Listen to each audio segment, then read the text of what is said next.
Hello students, welcome back. हम फिर आ गए अपने स्पर्श भाग 2 के नए पार्ट के साथ, पार्ट नंबर 16, पतझड़ की टूटी पत्तियां। पतझड़ की टूटी पत्तियां से क्या है, जब वो टूट के मुरझा के गिर जाती हैं तो उनके ऊपर हम लोग ज़्यादा ध्यान नहीं देते, लेकिन उन्होंने जो जीवन जिया, जो चीज़ें करी, उसकी तरफ इंडिकेशन, यानी कि जो समय चल रहा है हम उसकी तरफ ध्यान नहीं देते, जो बीत गया हम उस पर ध्यान देते हैं। तो इन्हीं सब चीज़ों पर हमें किसने ध्यान आकर्षित किया? हमारे रविंद्र केलकर जी ने। ये पाठ हमारा 2 पार्ट्स में बटा हुआ है। तो अब ये पाठ हमसे क्या कह रहा है, हम इसको समझना शुरू करते हैं। सबसे पहले जानते हैं क्या है। इस पाठ में 2 प्रसंग हैं। पहला है गिन्नी का सोना, जिसमें लेखक ने हमें उन लोगों से परिचित कराया है जो इस संसार को जीने और रहने योग्य बनाए हुए हैं, यानी कि हम हैं, कर रहे हैं, लेकिन उन्होंने हमको पॉजिटिविटी दी हुई है रहने और करने की। फिर दूसरा प्रसंग है छेन की देन। इसमें क्या है, जो हमें ध्यान की उस पद्धति की याद दिलाता है जो बौद्ध दर्शन में दी हुई, जिसके कारण आज भी जापानी लोग अपनी व्यस्त दिनचर्या के बीच कुछ चैन के समय निकाल लेते हैं। तो ये 2 अलग अलग चीजें हैं। अभी आपको पढ़ने में थोड़ा टफ लग रहा होगा, लेकिन हम इनको जब आपको पाठ के साथ समझाएंगे तो आप समझ जाएंगे कि ये पाठ हमसे क्या कह रहा है। तो सबसे पहले हम पढ़ना शुरू करते हैं गिन्नी का सोना। गिन्नी क्या है, सोना क्या है, क्यों बोला गया है, ये सारी चीजें हम देखेंगे। तो हमने पहला सारांश ले रहे हैं हमारा गिन्नी का सोना। पाठ क्या कह रहा है, शुद्ध सोना और गिन्नी का सोना अलग होता है। जो सोना जो पहने जाते हैं, ऑर्नामेंट्स पहने जाते हैं, सोने के होते हैं। अब अगर शुद्ध सोना लिया जाए और गिन्नी का सोना लिया जाए तो फर्क होता है। शुद्ध सोना मतलब सिर्फ सोना होगा और गिन्नी के सोने में तांबे की मिलावट होगी। ये 2 चीजें होती हैं। तो अब इनको समझते हैं कैसे। गिन्नी के सोने में थोड़ा सा तांबा मिलाया जाता है, जिससे ये ज्यादा चमकता है। एक तो चमकेगा, थोड़ा मजबूती। अगर शुद्ध सोना इस्तेमाल करेंगे तो वो थोड़ा नाजुक रहता है। शुद्ध सोने में मजबूत भी हो जाता है, शुद्ध सोना से मजबूत हो जाता है। इस कारण औरतें अक्सर इसी से गहने बनाती हैं, क्योंकि थोड़ा सा ड्यूरेबिलिटी होनी चाहिए कि गहने बनाएं और जरा सी भार पड़े और टूट जाए तो मुड़ जाए तो मतलब क्या हुआ। तो तांबा मिलाने से क्या होता है, वो थोड़ा मजबूत हो जाता है। शुद्ध आदर्श भी शुद्ध सोने की तरह होते हैं, यानी एकदम प्योर आदर्श जो हैं वो प्योर सोने की तरह ही होते हैं। कहने का मतलब ये कि अगर हम सिर्फ उन्हीं आदर्शों के साथ चलें जो एकदम प्योर हैं, जो समय के साथ बेंड ना हो सके। परिस्थितियां अलग अलग होती हैं ना। एक जगह जहां सिद्धांत काम आ रहा है, एक जगह जहां आग लगी, मान लो सपोज आग लगी है, बुझाना हमारा सिद्धांत है, अच्छी बात है, हमें बुझा देना चाहिए, तो हम उसको पानी डाल के बुझा देते हैं। अब चूल्हे में अगर आग लगी है, उस जगह भी बुझा दिया जाए तो हम परिस्थितियां नहीं देखें मगर अपने सिद्धांत को बस हर जगह लागू करें, तो ये गलत होता है। जहां पर परिस्थितियों के अकॉर्डिंग हम अपनी सोच रख सके, वो होता है बेंड हो जाने वाला। लेकिन शुद्ध सोना क्या क्या मतलब है कि वो बेंड, आप जैसा है वैसा ही रहेगा, आप उसको अपने हिसाब से नहीं कर सकते हो। तो ये फर्क होता है। यही शुद्ध सोना का मतलब शुद्ध आदर्श, जिसे हमेशा जैसा है वैसा ही रहेगा, उसमें किसी चीज की मिलावट नहीं करेंगे। मगर गिन्नी के सोने में मिलावट करना यानी परिस्थिति वश हमको सिचुएशन सोचना, शुद्ध सोने की तरह होता है। परंतु कुछ लोग उसमें व्यावहारिकता का थोड़ा सा तांबा मिला देते हैं। व्यावहारिकता मतलब प्रैक्टिकल हो जाना, चीज को प्रैक्टिकली कर देना, यानी सिचुएशनली हैंडल करना। तांबा मिलाकर चलते हैं, जिन्हें हम प्रैक्टिकल आइडियलिस्ट बोलते हैं। क्यों बोलते हैं? क्योंकि वो प्रैक्टिकल चीज को सोच रहे हैं। उनके सिद्धांत अच्छे हैं, जो सिद्धांत पहले थे वो सिद्धांत हैं, लेकिन उन्होंने सिचुएशन, समय पर ये सब के हिसाब से उनमें चेंजेस लाए हैं, उनको बेंड किया है। हमको जो चीज चाहिए वो हम लेंगे, हम ये नहीं कह रहे कि हमें नहीं चाहिए, लेकिन अगर समय की मांग कह रही है कि हमें उसे थोड़ी देर और बाद लेना है तो हम थोड़ी देर बाद ले लेंगे।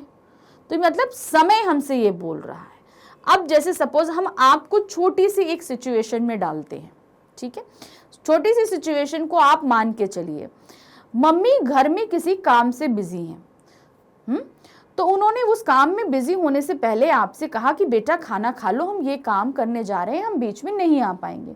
लेकिन आपने बोला कि नहीं मम्मी, हम खाना नहीं खाएंगे।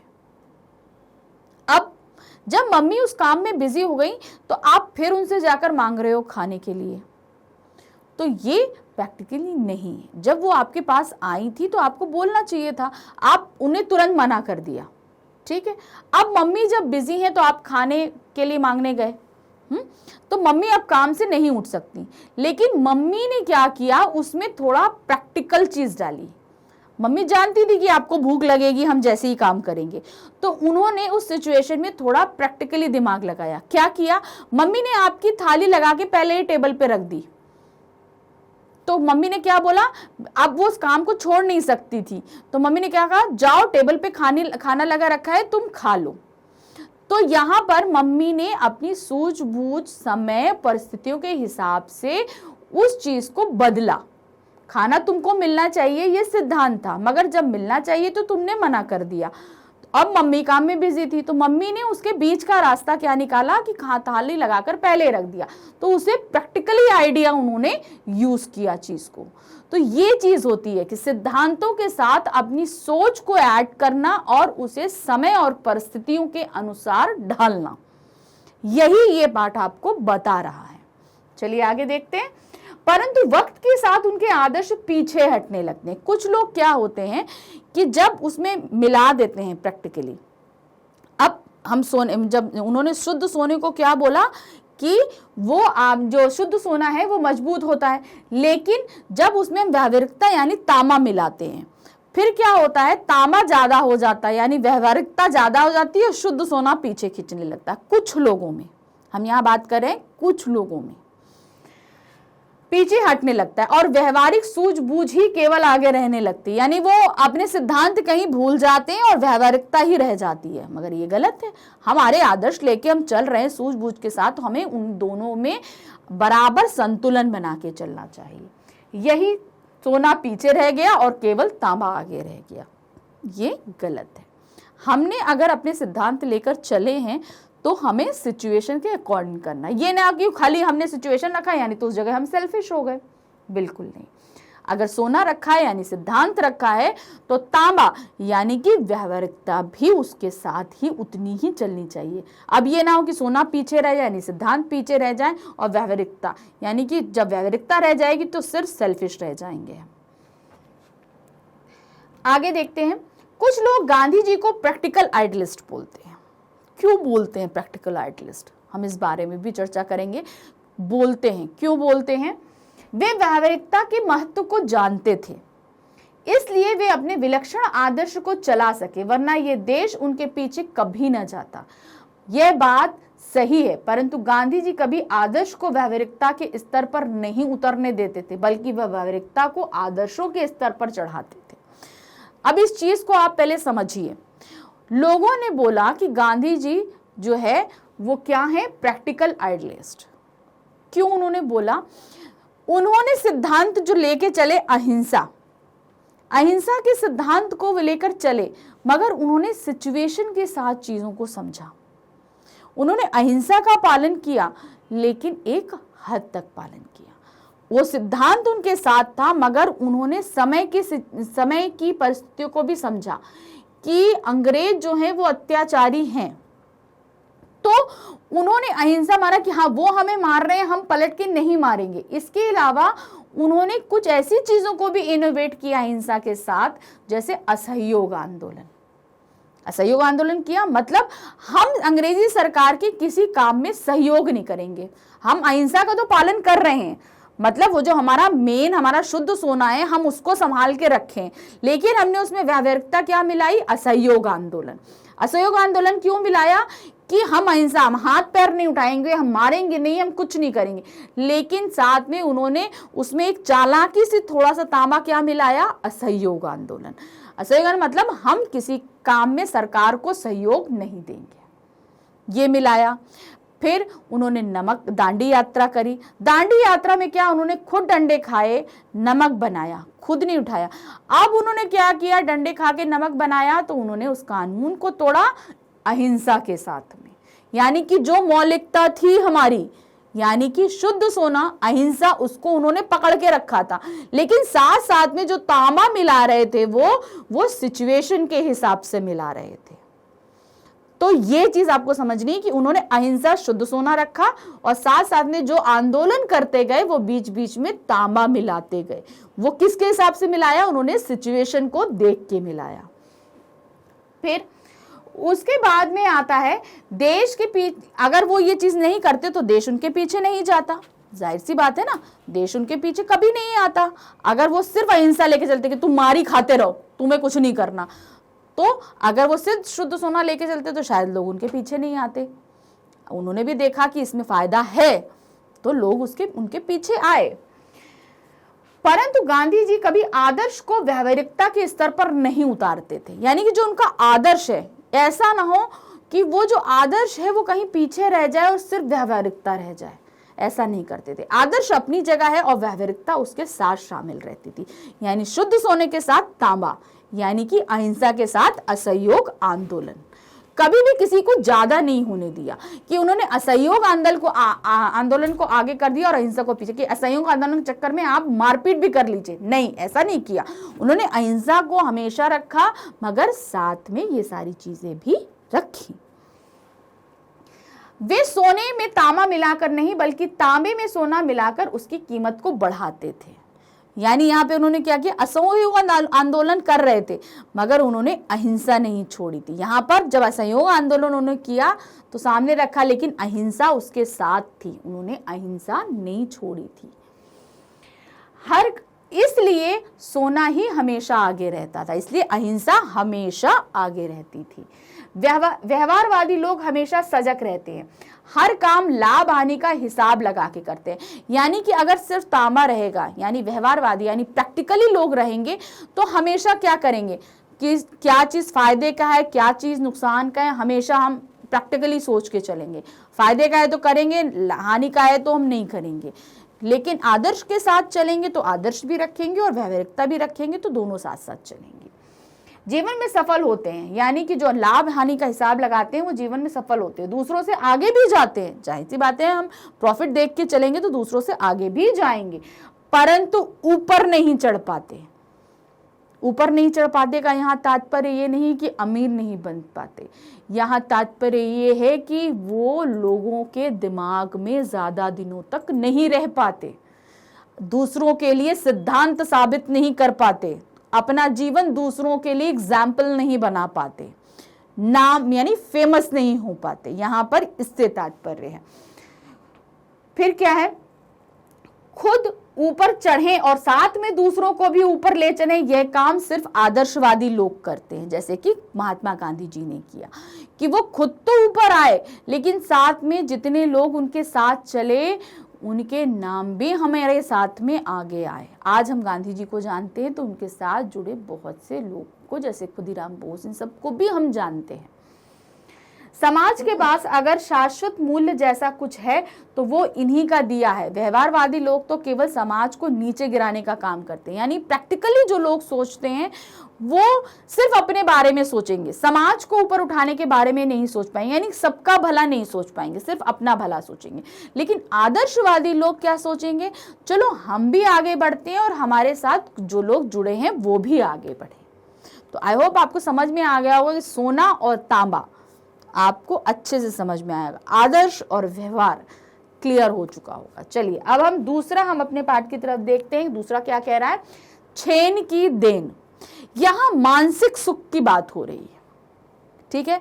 हम सबसे पहले समझेंगे क्या है मानसिक सुख, क्या चीज है।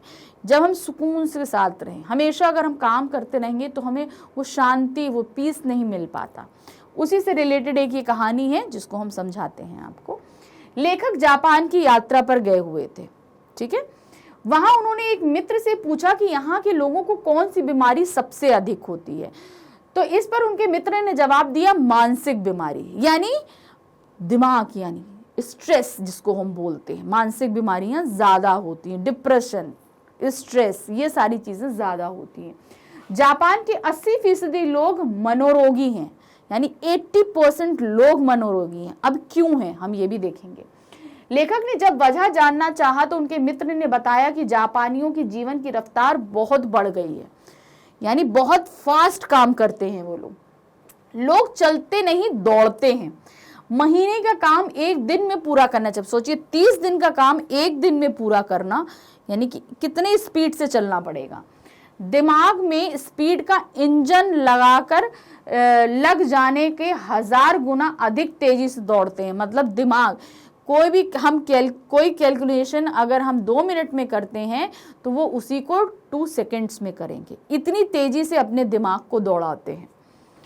एक क्षण ऐसा आता है कि जब दिमाग का तनाव बढ़ जाता है। अब हमेशा हर वक्त अगर हम सिर्फ दिमाग का इस्तेमाल करते रहेंगे तो उसको भी तो स्ट्रेस होने लगेगा, दिमाग बहुत तनाव में आ जाता है और पूरा इंजन टूट जाता है और इस कारण मानसिक रोगी बन जाते हैं। यानी कि दिमाग थक जाता है और इंसान क्या होता है, मानसिक रोगी बन जाता है। यानी कि अब जब उसका दिमाग इतनी तेजी से दौड़ रहा था, इतना स्ट्रेस हो गया, उसको थकान नहीं मिली, तो वो बहुत सी चीज़ों को मिक्स करने लगता है, यानी कि वो मनोरोगी बन जाता है। शाम को जापानी मित्र उन्हें टी सेरेमनी ले गए। अब उनके मित्र समझाना चाह रहे थे कि जब इतनी ज्यादा स्ट्रेस होती है तो लोग कैसी थेरेपी लेते हैं कि उनको रिलैक्स हो। अब ये चीज लेखक जानना चाहते थे, तो लेखक ने जानने के लिए मित्र उन्हें एक छोटी सी टी सेरेमनी में लेके गए। ये चाय पीने की विधि है, चाय पीने की विधि से सुकून मिलना। देखिए कितनी अच्छी थेरेपी है, इसको समझिएगा। जिसे चाय नो यू कहते हैं, जापान में उसको क्या बोलते हैं, चा नो यू। यह एक 6 मंजिली इमारत थी जिस जगह पे वो गए टी सेरेमनी के लिए। 6 मंजिली इमारत थी जिसकी छत पर दफ्ती की दीवारों वाली और चटाई पर जमीन वाली एक सुंदर पर्णकुटी थी। पर्णकुटी मतलब जो जैसे उससे चिक से बनाई जाती है, खस और चिक से, वैसी एक छोटी सी कुटिया टाइप की थी। बाहर बेढप सा एक मिट्टी का बर्तन रखा था, एक मिट्टी का बर्तन था जिसमें पानी भरा हुआ था। उसमें उन्होंने हाथ पैर धोए और तौलिए से पोंछकर अंदर चले गए। एक तौलिया मिलता है वहां पे लोग देते हैं, और उससे पोंछा उन्होंने और वो अंदर चले गए।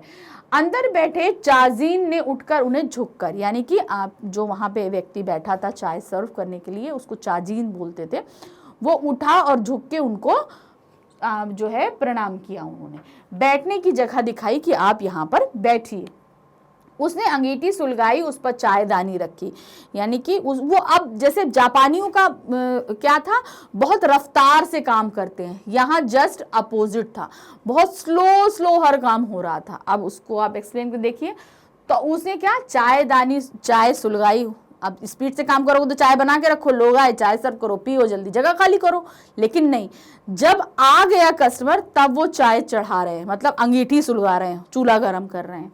उस पर चायदानी रखी, बगल के कमरे से जाकर बर्तन ले आया। अब जिसको जल्दी काम करना होगा बर्तन पास में रखेगा नहीं, वो उसने दूसरे कमरे में रखा हुआ था, वहां से गया, आराम से बर्तन लेकर आया। धीरे धीरे उसको टॉवल से पोंछ रहा, बहुत आराम से। वह सभी क्रियाएं इतनी गरिमापूर्ण तरीके से कर रहा था जिससे लेखक को उसकी हर मुद्रा में सुर गूंज रहा था। मतलब बहुत धीरे से ऐसे ऐसे ऐसे कर रहा था, जैसे लग रहा कि कोई ध्वनि, कोई गाना चल रहा हो बड़े लय के साथ में, लेखक को ऐसा लग रहा था। वातावरण इतना शांत था कि चाय का उबलना भी साफ सुनाई दे रहा, मतलब इतना पीसफुल था कि चाय के जो बबल्स उठ रहे थे उसकी आवाज भी कानों में जा रही थी। चाय तैयार हुई और चाजीन ने चाय के प्याले को भरा, उसने 3 मित्रों के सामने रख दिया। यानी 3 मित्र आए थे, तीनों बैठे हुए थे, चाय का प्याला भरा और लाके तीनों मित्रों के सामने रख दिया। वहां पे सिर्फ 3 लोग थे। शांति को बनाए रखने के लिए वहां 3 व्यक्तियों से ज्यादा एक साथ प्रवेश नहीं दिया जाता था। सिर्फ 3 व्यक्ति एक बार में आएंगे, इससे ज्यादा लोगों का प्रवेश निषेध था। प्याले में सिर्फ 2 घूंट चाय थी, इतना छोटा सा प्याला, हम लोग के लिए 2 घूंट में आ जाएगा। हम लोग इतने बड़े बड़े पीने वाले, वहां भी इतना जरा सा प्याला और उसमें सिर्फ 2 घूंट चाय है, इतनी छोटी। वे लोग होठों से प्याला लगाकर एक एक बूंद 1.5 घंटे तक पीते रहे। 1 घूंट चाय, 2 घूंट चाय जो हम 1 मिनट में खत्म कर जाएं, 1.5 घंटे तक वो 2 घूंट चाय एक एक बूंद पीते रहे। पहले 10 मिनट तक तो लेखक को उलझन रही, जाहिर सी बात है किसी को भी उलझन रहेगी, इतनी जरा सी चाय पीने में इतना कोई टाइम लगाता है, तो उनको पहले उलझन रही। फिर क्या हुआ, फिर उनके दिमाग की रफ्तार धीमी बढ़ती गई। अब जब हम कोई चीज़ सोचना बंद कर देते हैं तो हमारा दिमाग रिलैक्स होने लगता है, उतनी स्पीड में नहीं चलता। तो धीरे धीरे अब सारी गतिविधियां धीमी हो रही थी, तो दिमाग की रफ्तार ने भी धीमा होना शुरू कर दिया। जब हर चीज़ शांत होने लगती है तो हमारा दिमाग भी शांत हो जाता है। फिर बिल्कुल बंद हो गई, मतलब एक सिचुएशन ऐसी आई कि वो एकदम बंद पड़ गई, एकदम सुन्न हो जाना जिस हिसाब से बोलते हैं वो हो गया। उन्हें लगा वो अनंत काल में जी रहे हैं। कहाँ जी रहे हैं, कितना समय बीत गया है, कितना बज रहा है, ये उनको सेंसेस खत्म होने लगे। फिर उन्हें सन्नाटे की आवाज सुनाई देने लगी। सन्नाटा, एकदम शांति, कोई बात नहीं कर रहा, कोई मूवमेंट नहीं हो रहा, कुछ नहीं हो रहा, बिल्कुल ऐसा सिचुएशन हो गई। अक्सर हम भूतकाल में जीते हैं या फिर भविष्य में, परंतु ये दोनों काल मिथ्या हैं। वर्तमान ही सत्य है और हमें उसी में जीना चाहिए। यानी कि हमेशा, या तो हम जब बैठते हैं तो हमेशा भूतकाल में सोचते हैं हमने ये किया था, वो किया था, या कल हम ये करेंगे या हम ये करेंगे, ऐसे काम मेरा हो जाएगा, ऐसे।